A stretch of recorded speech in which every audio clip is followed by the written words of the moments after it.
करे निराउर दर्शनमा फल फूल लैनी पूजेला चरणमा हम करे निराउर दर्शनमा फल फूल लैनी पूजेला चरणमा कंचन थाली कपूर के बाती कैसे आरती उतारी हम अगवा से थोड़ा सा हिम्मत बढ़ा दे माई थोड़ा सा हिम्मत बढ़ा दे माई डर बड़ी लागत बघवा से थोड़ा सा हिम्मत बढ़ा दिए माई डर बड़ी लागत बघवा से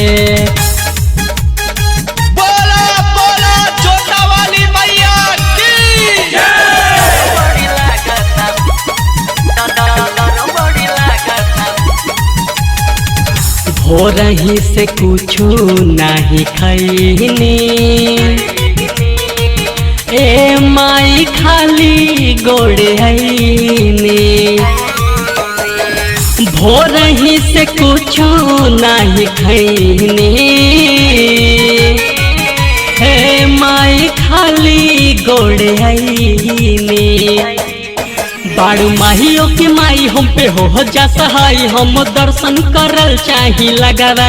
से थोड़ा सा हिम्मत बढ़ा दे माई थोड़ा सा हिम्मत बढ़ा दे माई डर रौर लागत बघवा से थोड़ा सा हिम्मत बढ़ा दिए माई डर बड़ी लागत बघवा से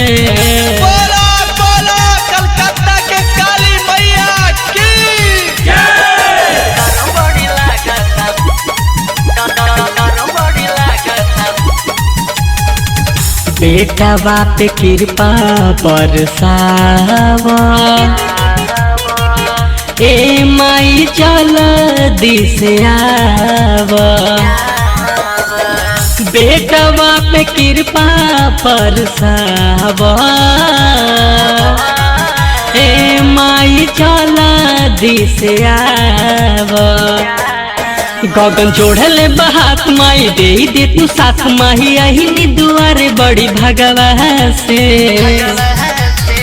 तनी सा हिम्मत बढ़ा दे माई तनी सा हिम्मत बढ़ा दे माई डर रौर लागत बघवा से तनी सा हिम्मत बढ़ा दिए माई डर बड़ी लागत बघवा से।